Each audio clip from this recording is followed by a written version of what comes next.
Hola, hoy nos metemos de lleno en los números trimestrales de un jugador clave en telecomunicaciones, en TLCA. Tenemos acá los estados financieros consolidados al cierre de marzo de 2025 y también el análisis que hizo la propia empresa. Son las cuentas, digamos, que nos muestran cómo anduvo el grupo con sus operaciones en Chile y Perú.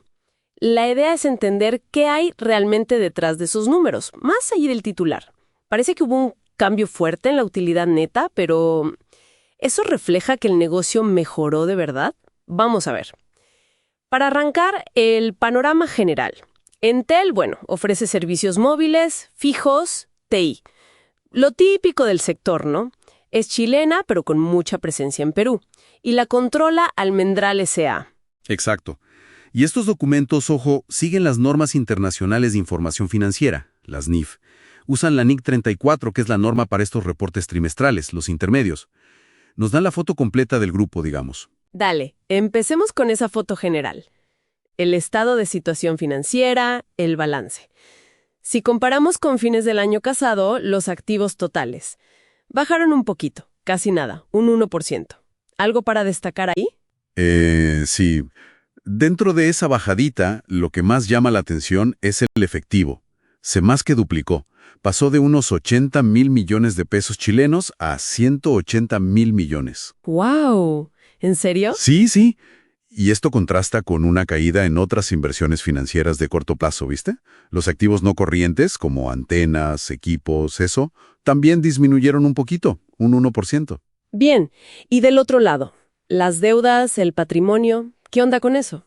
Bueno, los pasivos totales también bajaron un poco, y el patrimonio se mantuvo muy estable, casi igual. ¿Entonces? Entonces, como resultado, la relación entre la deuda total y el patrimonio, que es un indicador súper importante de endeudamiento, mejoró un poquito. Pasó de 2.18 a 2.15 veces. O sea que proporcionalmente están menos endeudados. Exacto. De hecho, el propio análisis de la empresa lo resalta. Si miras los últimos 12 meses, la deuda total les bajó un 6%, mientras que el patrimonio le subió un 2%. Ah, mira vos. Claro, eso hizo que el índice de endeudamiento mejorara bastante en el año, de 2.32 a 2.15.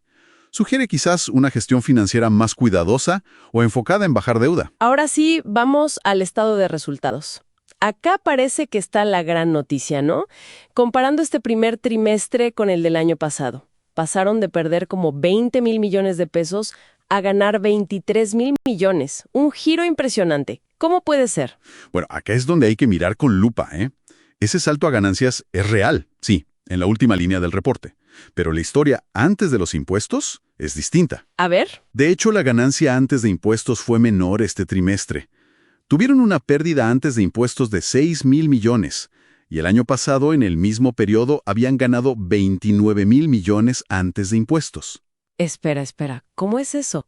Menos ganancia antes de impuestos, pero al final ganan más. No me cierra a primera vista. Es que la clave está en la línea del impuesto a las ganancias. Este año, en vez de ser un gasto, como es lo usual, fue un ingreso de 29,000 millones.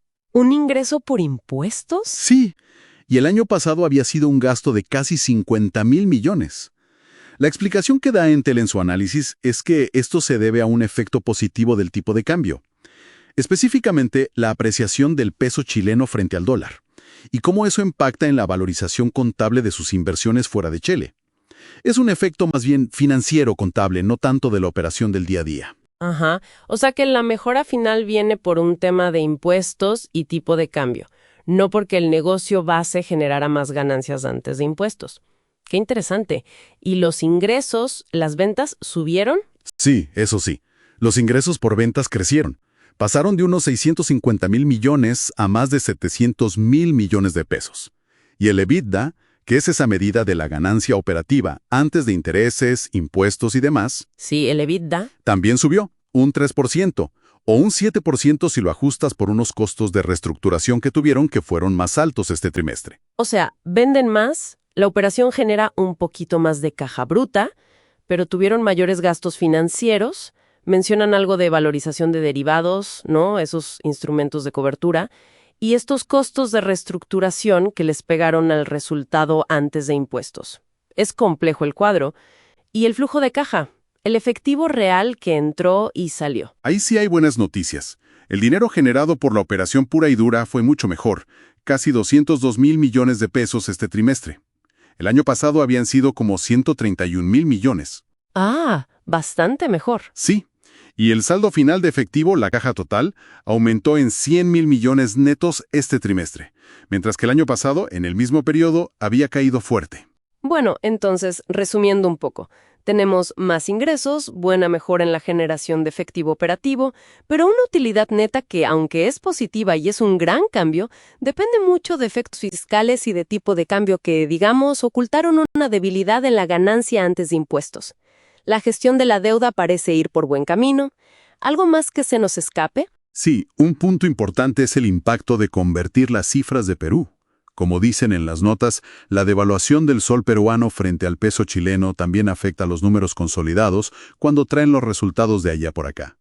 Claro, el efecto cambiario pega por varios lados. Exacta. Y otro detalle, aunque la caja total aumentó mucho, otros indicadores de liquidez más inmediata, como la razón ácida, esa que mide si pueden pagar deudas muy urgentes solo con lo más líquido que tienen sin contar inventarios, bueno, esos indicadores parecen estar un poco más ajustados que hace un año. Fascinante. Cómo un solo número, esa utilidad neta final, puede tener tantas capas debajo. Vemos crecimiento en ventas, sí, y en caja operativa, pero también presiones en los costos y una dependencia de factores financieros, externos al negocio mismo, para el resultado final. Precisamente, y esto deja una pregunta interesante picando, ¿no? Con esta mezcla de más ingresos pero presiones en la rentabilidad de fondo y la necesidad que siempre tienen de invertir muchísimo en tecnología, piensa en 5G, fibra óptica, para seguir compitiendo fuerte en Chile y Perú. ¿Cómo va a ser Entel para equilibrar esa inversión, que es clave, con la necesidad de mantener una estructura financiera sana y mejorar la rentabilidad real, la del negocio, en los próximos trimestres? Es algo para seguir muy de cerca definitivamente.